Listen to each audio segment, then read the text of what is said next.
Baik, Bismillahirrahmanirrahim. Assalamualaikum warahmatullahi wabarakatuh. Waalaikumsalam warahmatullahi wabarakatuh. Waalaikumsalam warahmatullahi wabarakatuh. Ya, apa kabar semuanya? Sehat? Alhamdulillah baik. Baik, terima kasih Nayang Roma. Ya, baik sebelum kita memulai agenda diskusi dari hasil observasi yang kalian semua lakukan di SMK maupun di SMK ya, terkait bagaimana implementasi dari kurikulum Merdeka Belajar, mari kita buka untuk agenda kita hari ini dengan membaca basmalah dan berdoa bersama. Baik, Bismillahirrahmanirrahim. Berdoa dipersilakan.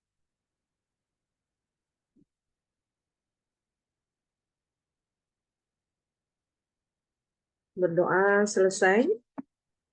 Ya, baik, untuk selanjutnya kita akan mulai pada kelompok yang keempat, yaitu kelompok yang melaksanakan observasi di SMK Islam Al-Ihsan, begitu ya. Oke, silakan pada kelompok ini untuk memaparkan hasil observasinya, baik itu terkait pelaksanaan dari kurikulum yang berupa persiapan dari tahap pembelajarannya, ya, kemudian beban belajar atau mengajar bagi gurunya, struktur kurikulumnya, ya, dan juga tentu bagaimana kekuatan dari SMK tersebut.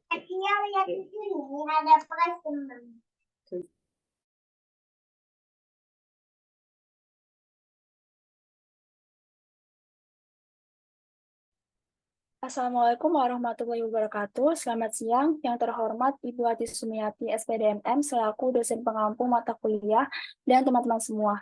Di sini kelompok 4 akan mempresentasikan hasil observasi kurikulum di SMK Islam Al-Ihsan. Sebelum memulai materinya, izinkan kami untuk memperkenalkan diri. Saya Eka Tifaltawati. Saya Armina.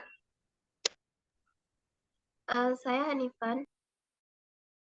Saya Kalisa. Dan saya Nafila Yonggreni.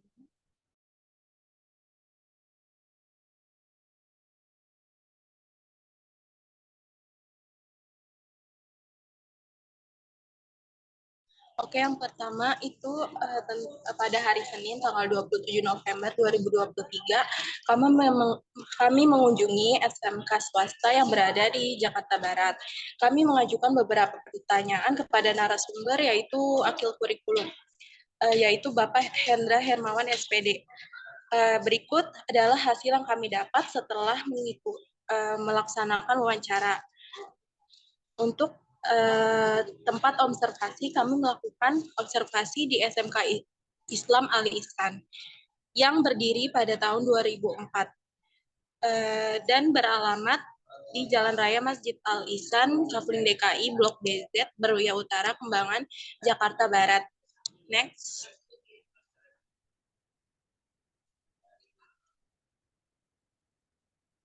Nah, di sini terdapat visi dan misi dari SMK tersebut. Visinya untuk mewujudkan lulusan pendidikan vokasi yang bermutu, menghasilkan sumber daya manusia yang berakhlak mulia, memiliki karakter wirausaha dan kompeten sesuai standar LSP. Dan untuk misi bisa dilihat di tayangan PowerPoint tersebut. Next.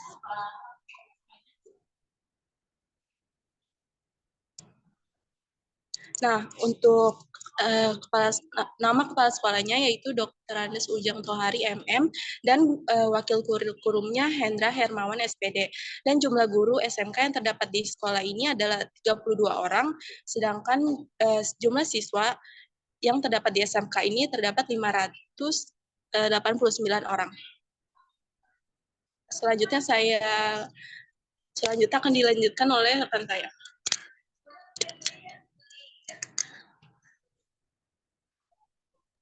Oke, boleh next. Ya, jadi selanjutnya itu ada kerangka dasar kurikulum. Kerangka dasar sekolah ini menerapkan dua kurikulum, yaitu kurikulum 2013 dan kurikulum Merdeka. Kurikulum 2013 dipertujukan untuk kelas 12, sedangkan kurikulum Merdeka diperuntukkan bagi kelas 10 dan kelas 11. Nah, yang kurikulum Merdeka yang pertama itu ada tujuan pendidikan nasional. Merdeka Belajar bertujuan mencapai tujuan pendidikan nasional mengembangkan siswa secara holistik, dan memberikan keterampilan yang relevan untuk dunia modern. Yang kedua itu ada profil siswa Pancasila, untuk menekankan pembentukan siswa yang memiliki kesetiaan kuat pada Pancasila dan berfokus pada ideologi nasional untuk membentuk karakter, etika, dan kewarganegaraan. Yang ketiga itu ada standar nasional pendidikan, yaitu mengikuti standar nasional pendidikan untuk menghasilkan kualitas, relevansi, dan konsistensi dalam konten dan penyampaian pendidikan di sekolah tersebut. Yang keempat itu ada struktur kurikulum Merdeka Belajar, yaitu struktur kurikulum yang mendorong fleksibilitas dan pendekatan berpusat pada siswa dan beragam pengalaman belajar untuk memenuhi kebutuhan dan minat individu siswa. Yang kelima, ada prinsip pembelajaran dan asesmen, yaitu menekankan prinsip pembelajaran aktif, berpikir kritis, dan penilaian berkelanjutan untuk memastikan proses pendidikan yang dinamis dan menarik. Yang keenam ada hasil belajar, yaitu fokus penilaian tidak hanya pencapaian akademis, tetapi juga pengembangan keterampilan hidup, kreativitas, dan sikap positif terhadap pembelajaran. Yang ketujuh, ada pengenalan proses penyusunan kurikulum Merdeka Belajar di satuan pendidikan, yaitu memperkenalkan proses yang partisipatif dan inklusif, melibatkan para pemangku kepentingan dalam perkembangan kurikulum di tingkat intuisi dengan mempertimbangkan kebutuhan dan konteks lokal. Selanjutnya itu ada kurikulum 13, yang pertama ada landasan yuridis, yaitu berakar pada dasar hukum, yaitu Pancasila dan Undang-Undang Dasar 1945. Yaitu memastikan bahwa kurikulum sejalan dengan hukum dan peraturan pendidikan yang ada. Seperti dalam Undang-Undang Nomor 20 Tahun 2023 tentang Sistem Pendidikan Nasional. Yang kedua ada landasan filosofis, yaitu berbasis pada prinsip-prinsip filsafat membantu desain kurikulum berdasarkan ideologi, nilai, dan keyakinan pendidikan. Yang ketiga ada landasan empiris, yaitu bukti empiris menggabungkan pengalaman dan praktis dan observasi untuk meningkatkan relevansi dan efektivitas kurikulum. Yang keempat itu ada landasan teoritis, yaitu berdasarkan kerangka teoritis, menggunakan teori-teori pendidikan untuk memberikan dasar konseptual pada struktur dan konten kurikulum. Materi selanjutnya akan dijelaskan oleh rekan saya.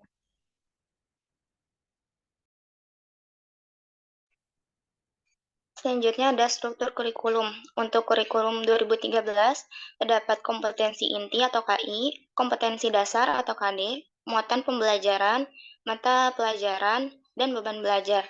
Sedangkan di kurikulum Merdeka, terbagi menjadi pembelajaran intrakurikuler dan kokurikuler, yaitu proyek penguatan profil pelajar Pancasila atau P5. Di SMK Al-Ihsan ini, untuk mengerjakan proyek penguatan profil pelajar Pancasila dikhususkan di hari Jumat. Jadi di hari-hari Senin sampai Kamis itu tidak mengerjakan P5, tapi hanya hari Jumat saja. Boleh next?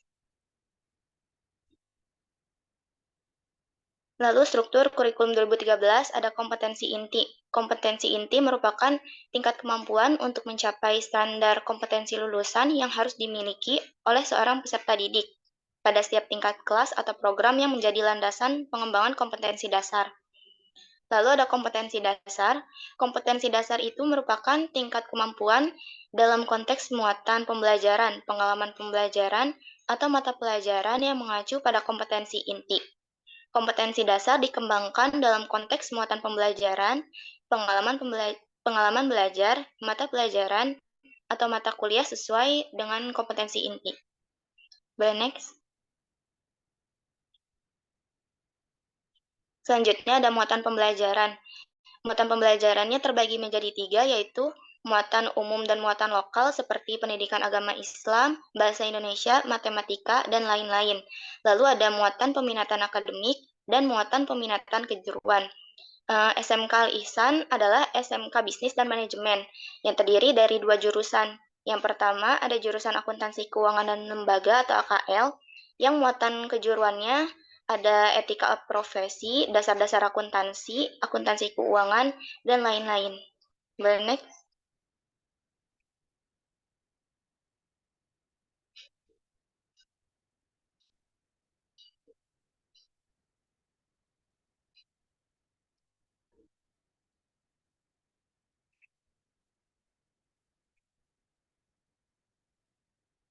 Next lagi. Nah, lalu kedua ada bisnis daring dan pemasaran atau BDP. Muatan kejuruannya berupa marketing, administrasi transaksi, penataan produk, bisnis online, dan lain-lain. Selanjutnya akan dipaparkan oleh teman saya.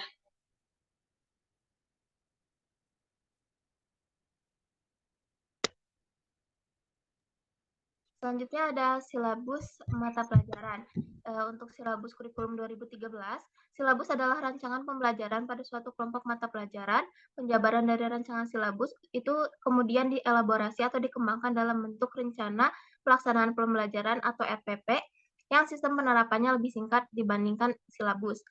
RPP adalah penjabaran dari silabus untuk mengarahkan peserta didik dalam upaya mencapai standar kompetensi. Untuk silabus kurikulum merdeka, yaitu ATP atau alur tujuan pembelajaran, yang adalah rangkaian tujuan pembelajaran yang disusun secara sistematis dan logis di dalam fase pembelajaran untuk murid dapat mencapai capaian pembelajaran. ATP ini menjadi panduan guru dan murid untuk mencapai capaian pembelajaran di akhir suatu fase.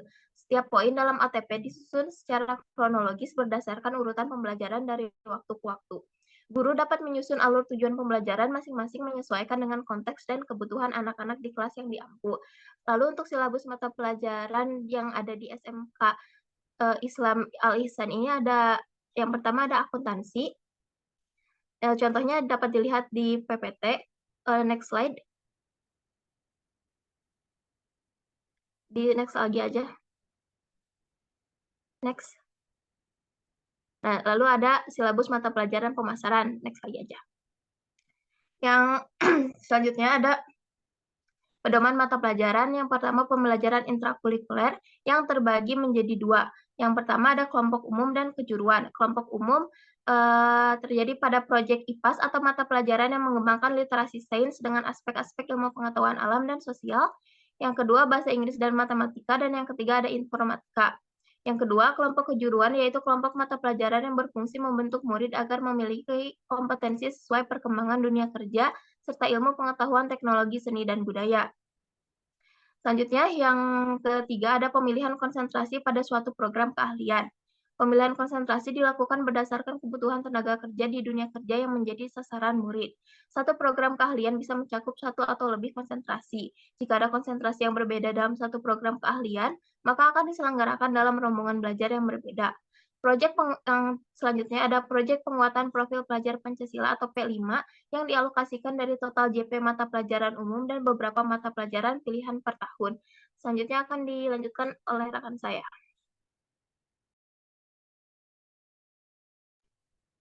Selanjutnya analisis SKL, KI, KD, dan mata pelajaran. Dalam Permendikbud nomor 20 tahun 2016 disebutkan bahwa SKL adalah kriteria mengenai kualifikasi kemampuan lulusan yang mencakup sikap, pengetahuan, dan keterampilan. Boleh next. Ini untuk SKL SMK, yang pertama ada sikap, yaitu memiliki perilaku yang mencerminkan sikap yang beriman, berakhlak mulia, percaya diri, dan bertanggung jawab dalam berinteraksi secara efektif dengan lingkungan sosial dan alam, serta dalam menempatkan dirinya sebagai cerminan bangsa dalam pergaulan dunia. Keterampilan, memiliki kemampuan pikir dan tindak yang efektif dan kreatif dalam ranah abstrak dan konkret, sebagai pengembangan dari yang dipelajari di sekolah secara mandiri sesuai dengan bakat dan minatnya. Untuk pengetahuan, memiliki pengetahuan prosedural dan metakognitif dalam ilmu pengetahuan, teknologi, seni, budaya, dengan wawasan kemanusiaan, kebangsaan, kenegaraan, dan peradaban terkait penyebab fenomena dan kejadian sesuai bakat dan minatnya. Boleh next? Untuk KI, menurut Permendikbud nomor 24 tahun 2016, kompetensi inti harus mencakup 4 dimensi, yaitu KI 1 mencakup sikap spiritual, KI 2 mencakup sikap sosial, boleh next. Yang ketiga, KI 3 mencakup pengetahuan, dan KI 4 mencakup keterampilan. Boleh next. Selanjutnya dibacakan oleh teman saya.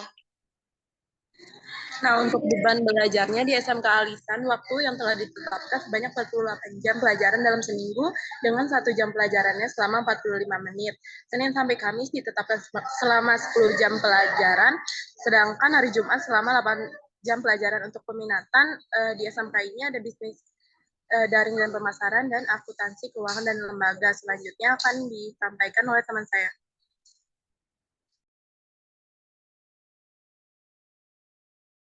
Untuk analisis SWOT kurikulum Merdeka, bagian strength, kurikulum Merdeka membantu peserta didik untuk lebih mandiri, mampu berkolaborasi, mampu beradaptasi, kreatif, dan berpikir kritis. Next. Untuk bagian weakness, peserta dengan diimplementasikan kurikulum Merdeka ini, peserta didik harus memiliki pendamping yang berkualitas dan mampu menghasilkan pada pembelajaran. Juga memerlukan kesiapan dan dukungan dari sekolah seperti sarana prasarana, teknologi, maupun untuk SDM-nya seperti guru dan peserta didik itu sendiri. Next. Untuk bagian opportunity, adanya dukungan dari kepala sekolah dan guru, serta inisiatif partisipasi guru dan tenaga kependidikan dalam mengembangkan program-program kreatif dan inovatif. Siswa dapat belajar memanfaatkan teknologi secara positif dalam pembelajaran. Juga dengan adanya lokakarya dapat meningkatkan kompetensi guru sebagai fasilitator dalam memahami garis besar kurikulum. Next. Dan yang terakhir untuk bagian traits, ada guru yang masih dengan cara lama tidak memberi kesempatan peserta didik untuk bertukar pikiran, penguasaan teknologi sangat lemah sehingga untuk mencari informasi atau ilmu baru sangat lemah. Pemahaman kepala sekolah yang belum mumpuni dalam kurikulum Merdeka. Juga keadaan fasilitas sekolah tidak ada perkembangan ini menjadi ancaman dari diimplementasikannya kurikulum Merdeka. Kemudian selanjutnya, ini ada dokumentasi saat kami melakukan observasi ke SMK Islam Al-Ihsan. Berikutnya.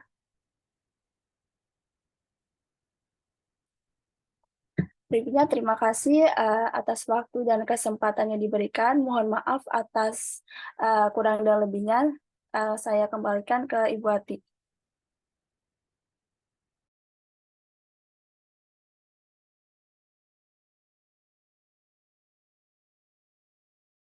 Awas.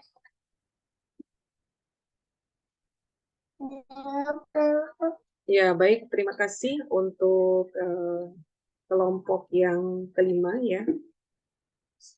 Maaf, kelompok yang keempat ya. Kelompok 4 yang melaksanakan observasi di SMK Islam Al-Ihsan ya.